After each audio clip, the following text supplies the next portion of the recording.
Hello everyone, this is Mr. Stamkos and welcome to part 2 of the Minnesota Wild GM mode here on HLM 21. Now as you can see, the prospect rankings have changed. There's no more Black Burgerov and I added a couple more players in and stuff, but that's about it. So basically the same rankings except Rossi moves up to 8, Perfetti moves down to 6, Askarov is at 7, still Lundell moves down to 9.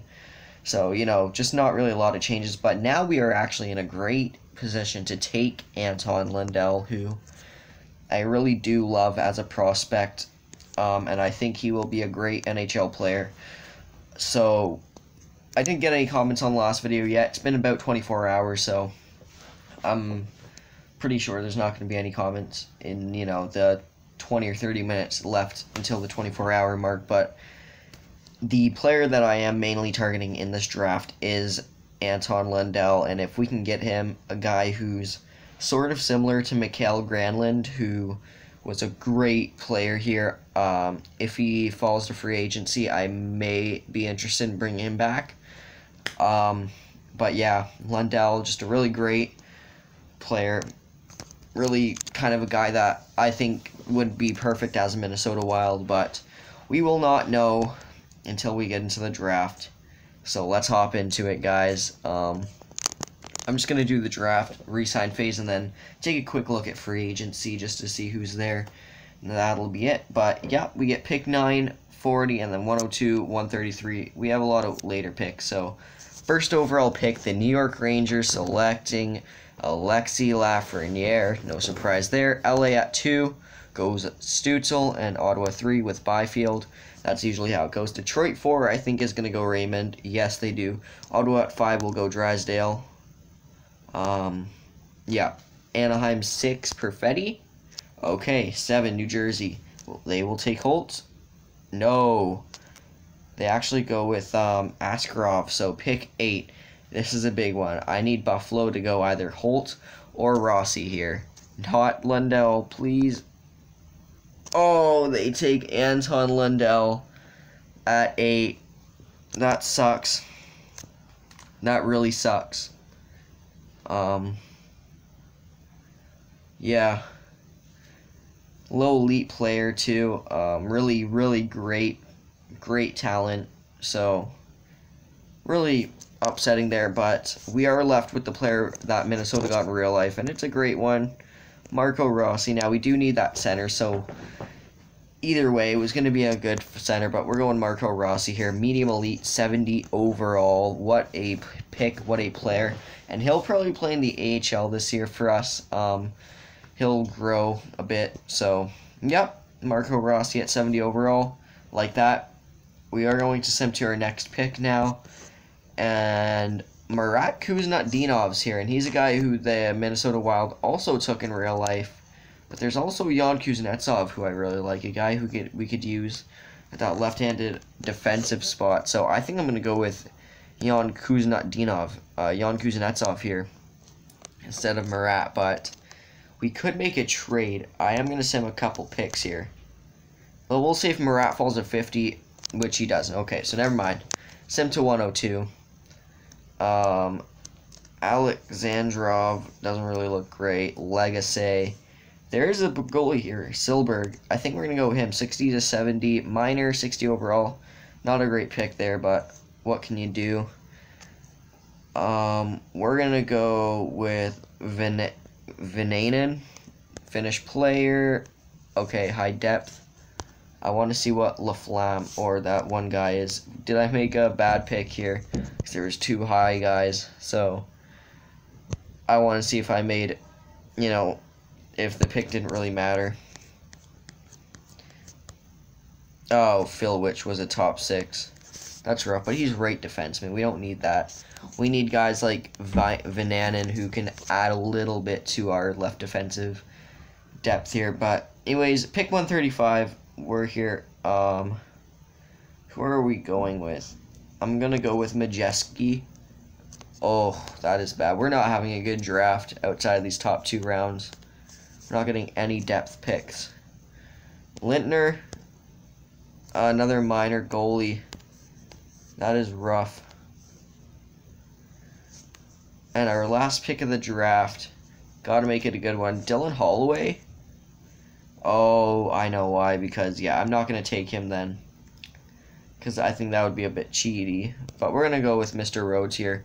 Fourth line. So, outside of the top two picks in Rossi and Kuznetsov, we really don't get anything that can contribute to the NHL except for maybe Rhodes at the fourth line. But, yep, that's the draft. And not a great one, but you know what? Rossi and Kuznetsov, who I think will both most likely be NHL players one day for us. I think that's good enough. 2 out of what, like 6 or 7 players. So now we go into the contract phase, the re-sign phase. Jared Spurgeon is off contract, and he's a guy who I will be bringing back at least for a couple seasons.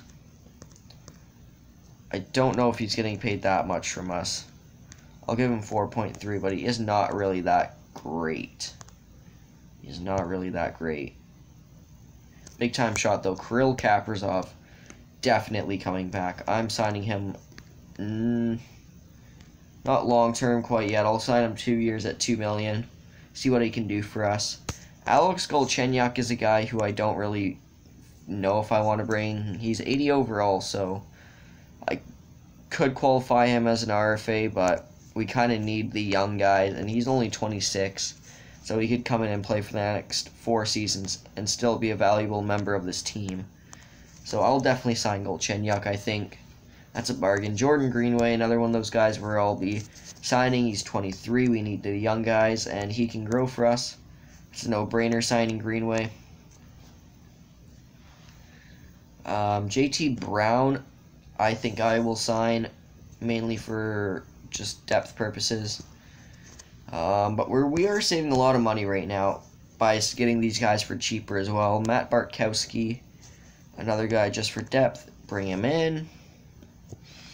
Louis Belpedio, I already discussed what I'm doing with him. I am throwing him in the AHL for the season. And I'll give him a 2-year term. That's very fair. Kyle Rao, great AHL player in this game, so I'll sign him. Gets like 50 goals. Nico Sturm, another one of those guys who I think is actually really good in the AHL. 3 years, $765. Brett Manel. Wants a bit of a contract. I'll give him a little bit of one, but that's about it. Sam and Anaz. I think he actually won the the Rookie of the Year in the AHL this season, or last season, something like that. But he won something, but I could be wrong. We're going to let Carter Suave go. We're going to let him walk. Marco Rossi, yeah, that's the one guy I am going to sign. Give him a 7-10. And also, Matthew Boldy. Bringing all 3 of our guys in. Boldy, Rossi, and even Philip Johansson here. I'm going to let Jan Kuznetsov sit for 1 season. Just to let him grow a little bit. And for netminders, Capo Kakinen. He's really great. Sign him to just over $1 million. And I'm going to sign Adam Lintner to play in the AHL as a backup. We'll see what he can do in that role. And yep, that's all the signings I want to make. So let's see what happens here. This is going to be another shorter video, but you know what can you do? What can you do? We're just going through the phases, so we get everyone, so that's good. But yeah, so those are the guys who I'm just leaving unsigned, and except for Sav, who I'm letting walk as an RFA. But yeah, let's get going here. Don't need any more people. And now it's free agency time. So this is actually very important for us. I am going to dismiss that notification. I'm going to save here. And we're going to see what free agents are available right now. Because last episode we went over kind of what we need going into this year. So I'll be interested.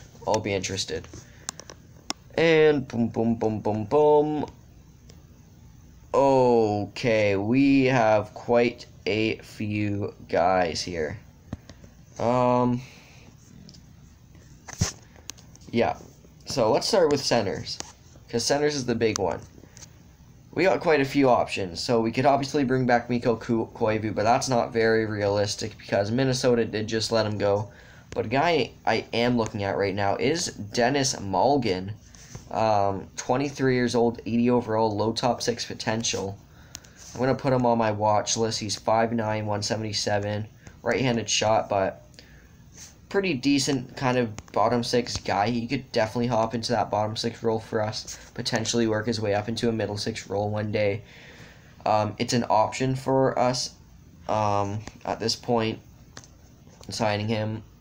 There's also quite a few guys down here who we could sign if we wanted, RFA-wise at least. But there's also Nicholas Backstrom. I don't think I'm going to go with him, though, because moving forward, this is a team who needs to get younger and more skilled, more futuristic, I kind of want to say. And I don't think Backstrom brings that to us. So, at 32 years old, I don't want to bring Backstrom in for a 5-year, $8.5 million deal. That's just not happening. But, you know, Jean-Gabriel Pageau, moving forward, could be actually a really great center for us. And he's kind of like that Anton Lundell guy, too. He has really great defensive skill. But if we go down to his stats, he can also put the puck in the net. He's a really decent point producer last year for Ottawa, a guy who really stepped up, and hoping he can continue that success. If we sign him, I'm adding him to the watch list. So let me know what you guys think of Jean-Gabriel Pageau. But I think that's going to be the main signing. Like, honestly, I don't see any better options here because I'm not bringing in Backstrom for 5 years until he's 37. Pageau, 4 years takes him until he's 31. And then at that point, I can decide whether, you know, is he a good middle 6 guy for us moving forward, or, you know, or has he not really worked out? So I think that's an okay contract. Now let's move over to left wing, spot where we could maybe use a, you know, top guy, but there really isn't that. We could sign Andrew Mangiapane at 81-24, medium top 9 potential, and he did have a really great season last year, but I don't know. He is a guy who we could go after, so I will watch list him.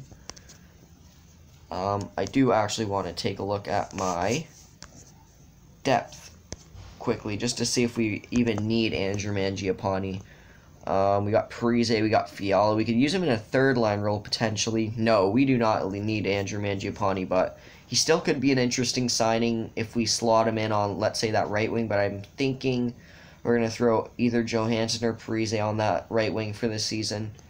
So, we really don't need Mangiapane, but I'll leave him on there just in case you guys think it's a good idea to maybe move not Johansson, but I don't know, Zuccarello or something, and we can move Mangiapane, Parise, or Johansson over to that right wing. And speaking of them, let's go over to right wing. And there's quite a few guys here. Kevin Labanc being the main one. He wants a 6-year at $7 million. The team's going to give him that. That would be great for him. Jake Virtanen would be an interesting one at 3 by 1.85 because let's say I want to sign him. And let's take a look at his stats too. He was pretty damn good for the Canucks last year. Let's just give him a 1.9. That's a third-round pick. And if we go up to $2 million, that's only also a third-round pick. So you can get a guy who was used with a top 10 pick and has, you know, top 6 potential. You can get him for a third. So I'm going to definitely watch list Virtanen because I think that could be interesting. I would definitely give up a third for Virtanen, especially since we got quite a few picks for this year's draft. You could also go after Matthew Joseph and get him for free, but also he's not as established. He's the same age, and, you know, it would be a lot more difficult to kind of groom him. But yeah, let's move over to defense now, because this is a spot I kind of want to improve a little bit. You have Sammy Vatanen, you have Vince Dunn, Dustin Byfuglien, Kevin Shattenkirk. Bogosian, Green, Gustafson, Stetcher. Honestly, I'm kind of looking at maybe, I don't know if I'm looking at any defensemen right now, like maybe Shattenkirk. Shattenkirk could be an interesting option, bringing some offense to the team. He was really good with Tampa, but this isn't Tampa. I'll watch list him. But the other option that I could go for is Sammy Vatanen, who's a two-way guy. Wasn't bad with the Devils last year, but has kind of been lackluster over the past few seasons. Ever since 15-16, he's kind of just fell off. So I'll watch list him, see if he can turn his career around. But I'm not going after Vince Dunn, and I will show you why. Even though he is a really solid player, he downgraded last year. And let's say I even offer him 3.8. That's a second-round pick. Now, a second-round pick for Vince Dunn is not bad at all, but I just don't know if he's going to rebound, and we do need to make some other signings, but just tell me if you guys think we could pick up Vince Dunn for this, like $4 million, and you give up a second. It's not horrible, but again, we kind of need to use our picks wisely. Let's go to goalies, though, and I think this is where we're definitely going to have to pick up one of these top three guys, being either Vasilevsky, who I don't think I'm going to pick up. Reason being, you go up to this, right? No, 4 first-round picks is just not happening. Robin Lehner, on the other hand, is a UFA, 28, 86, established NHLer, really, really great player. And you can get him for $6 million a season for the next 5 years. I'd probably go 4 years on Lehner and pay him the extra cash. And Carolina, LA, and Buffalo are all interested. And, you know, he may be more interested in signing in, like, Carolina or LA, you know, bigger markets. But I feel like we could maybe get Robin Lehner. And if not, then I kind of want to go after Kemper, too. But Kemper's way more expensive. Yeah. Kemper's way more expensive. But he doesn't have any offers. But yeah, you guys tell me what you think I should do. I'm going to watch list Lehner here for sure. Because I think that's a guy who we should go with. Either him or Kemper. Or even we can go Thomas Greiss for the season, right? Like, a lot cheaper too. And he's a really solid, established goalie. But, yeah, that's where I'm going to end this video. You just tell me what you guys think. I'll show you the watch list. These are the guys who we are thinking of signing, or I am at least. And I'll just sort it by overall. You got Lehner, you got Pajot, Vatanen, Vince Dunn, Tomas Greiss, Kevin Shattenkirk, Jake Virtanen, Mangiapane, and Mulligan. And you're giving up a second for Dunn. You're giving up a third for Virtanen. You're giving up a third for Mangiapane. And you're not really going to be giving up anything for Mulligan. So you tell me what you think about these guys, who I should sign and who I shouldn't sign. But I think this is going to be a huge free agency for us. We really need to improve this team heading into next season. Even if it's a little bit, we need to get out of that top 10, that bottom 10 kind of position. And if we finish there, I won't be too upset. But I want to get better here in New Jersey. So you tell me what you think. Should we go long-term with guys like Pajot, Vince Dunn, Virtanen, Mangiapane, or Mulligan? You know, just guys who are a little bit worse but could develop into into the same type of players as like Pajot, for instance. And like Virtanen could develop into the same type of player as, let's say, I don't know, a Mike Hoffman in just real-life free agency. You know, just these guys who may take a little bit more time to get up to that level, but we can get them for a little bit cheaper. But anyways, I'm going to stop rambling because I won't stop if I keep going. But thank you guys so much for watching. You know, make sure to leave that comment. I'm really interested to hear your feedback. But yeah, I will see you all in the next one. But for now, bye.